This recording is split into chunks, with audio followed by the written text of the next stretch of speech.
السلام علیکم ورحمۃ اللہ وبرکاتہ۔ تمام ناظرین کو میرے اس چینل مسلم فاتح پر ایک مرتبہ پھر خوش آمدید۔ ناظرین، پچھلے ویڈیو میں ہم نے آپ کو بتایا تھا کہ اعلان نبوت کے بعد کس طرح کفار قریش اور کفار مکہ نے آپ صلی اللہ علیہ وسلم پر ظلم و زیادتی کے پہاڑ توڑ دیے تھے۔ اور آج آئیے ناظرین، آج کے اس ویڈیو میں ہم یہ بتائیں گے کہ آپ صلی اللہ علیہ وسلم کے ساتھ ساتھ انہوں نے دیگر صحابہ کرام اور دیگر مسلمانوں کے ساتھ کفار قریش نے، کفار مکہ نے ان کے ساتھ کیا سلوک کیا۔ تو چلیے آئیے ناظرین، آج کی ویڈیو کی جانب چلتے ہیں۔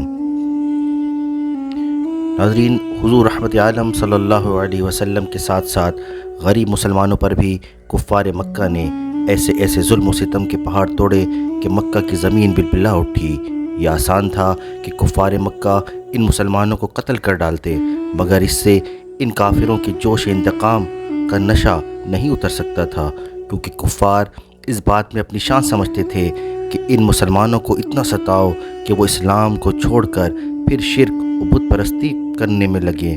اس لیے قتل کر دینے کے بجائے کفار مکہ مسلمانوں کو طرح طرح کی سزاؤں اور ایذا رسانیوں کے ساتھ ستاتے تھے۔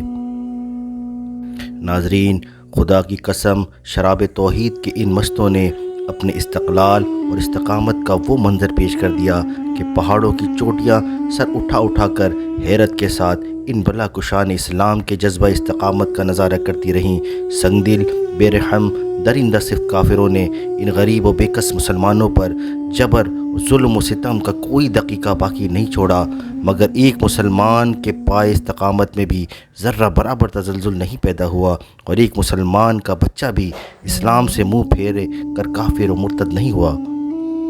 ناظرین، آئیے اب چند صحابہ کرام کی قربانیوں کا ذکر کرتے ہیں کہ حضرت خباب رضی اللہ تعالی عنہ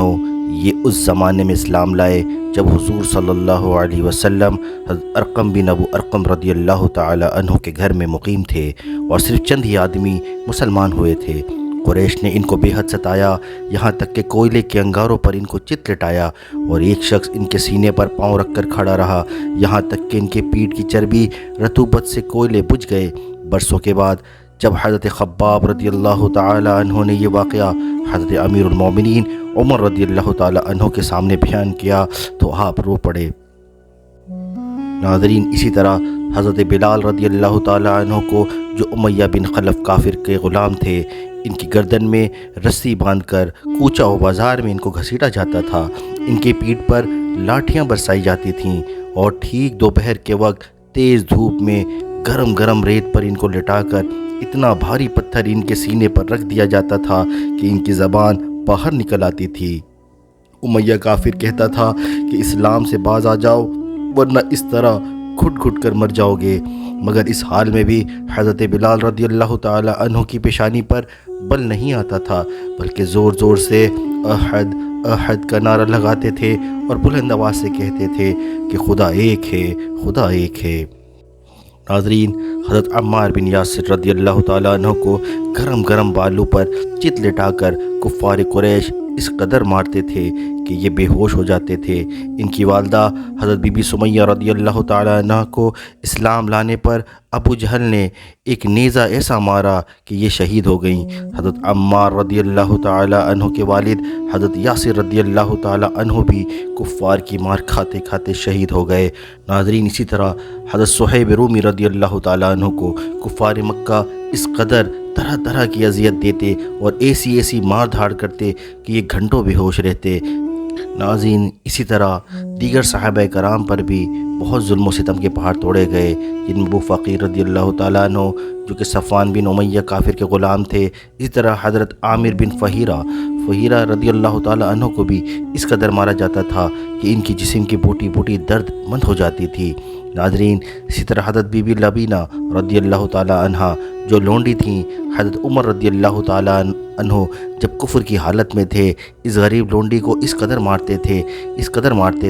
کہ تھک جاتے تھے، مگر حضرت لبینہ رضی اللہ تعالیٰ عنہ اف نہیں کرتی تھیں بلکہ نہایت جرت و استقلال کے ساتھ کہتی تھیں، اے عمر، اگر تم خدا کے سچے رسول پر ایمان نہیں لاؤ گے تو خدا تم سے ضرور انتقام لے گا۔ اسی طرح حضرت زنیرہ رضی اللہ تعالی عنہ حضرت عمر رضی اللہ تعالی عنہ کے گھرانے کی باندھی تھیں۔ یہ مسلمان ہو گئیں تو ان کو اس قدر کافروں نے مارا کہ ان کی آنکھیں جاتی رہیں، مگر خداوند تعالی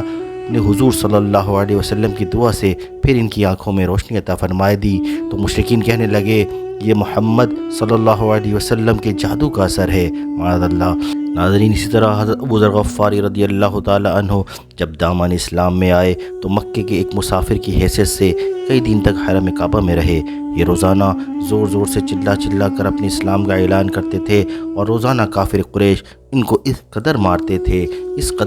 تھے کہ یہ لہو لہان ہو جاتے تھے۔ ناظرین، واضح رہے کہ کفار مکہ کا یہ سلوک صرف غریبوں اور غلاموں ہی تک محدود نہیں تھا، بلکہ اسلام لانے کے جرم میں بڑے بڑے مالداروں، رئیسوں کو بھی ان ظالموں نے نہیں بخشا۔ حضرت ابوبکر صدیق رضی اللہ تعالی عنہ جو کہ شہر مکہ کے ایک ممتاز معززین میں سے تھے، مگر ان کو بھی حرم کعبہ میں کفار قریش نے اس قدر مارا کہ ان کا سر خون سے لت پت ہو گیا۔